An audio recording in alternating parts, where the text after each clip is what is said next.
So it's a very public site, it's right against the road, it's just above the Gardens New Worlds, plus down the road here is a college, so foot traffic as well as car traffic up and down through Opaho. So a lot of traffic control and management of the footpath to ensure that everyone's safe. My name is David Glenn, I'm the manager for tree services at Delta, and I run the tree teams across the South Island. So we've got tree teams based through Central Otago, Dunedin and Christchurch. Today we're underway taking down a very large pine tree, maybe about 80 to 100 years old, in the Botanic Gardens here in Dunedin, which has become unstable at the base. So it's started to move with the wet ground and the wind pushing on it and the slope of the ground. So it's now compromising the road and the power line network. To enable that to be removed, we've opted to use 2 cranes. So we're using a crane for the climber to work off to make it safe for him, and we're also using a crane to lift and lower the debris as we cut it down. So it's being piecemealed down part by part, and then will be relayed onto a truck and then through the chipper and removed from site. We've got about 40 arborists working in the team, and across that we've got a range of skills and experience. So for a job like this, you don't want to have people who haven't done this kind of work before.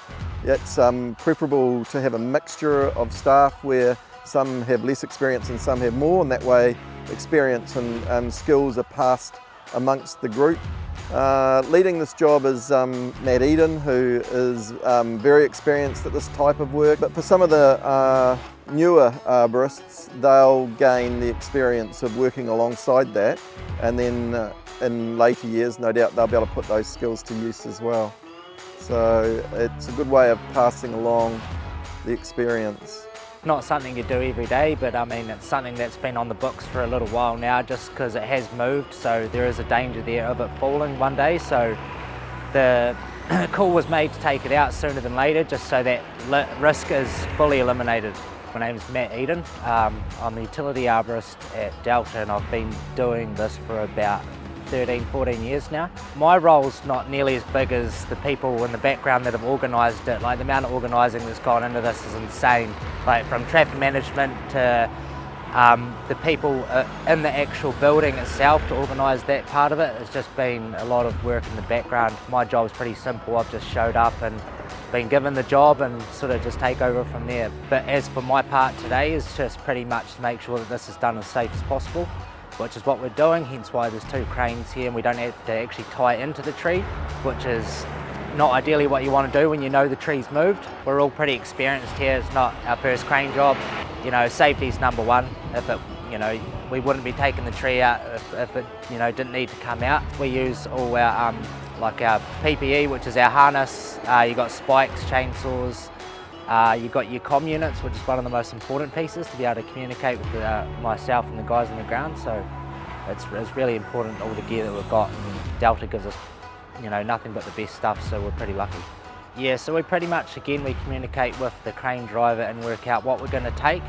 It's up to the climber to work out roughly how much they think that piece is going to weigh and sort of working into it. So you start off a bit smaller and you can go bigger and bigger as you realise how much your limit can be. Yeah, again, it comes down to communication between you and the crane operator to work out what it is that you can take out. We've got our drop zone that we lower the piece into, and then the guys are then able to, once on the ground, come in and process it all, like once it's in a safe position to do so. They get told by the crane driver it's good to go and everything's sweet around them. They just get in there and get it mulched up and then on to the next bit. Our expectation of a job like this would be done across 2 days. We would be hoping for fine weather during that, and so that the weather wasn't affecting the work. We could still do the work if it was raining, but it just makes it slower and a bit more complicated. But we should be all done by lunchtime tomorrow.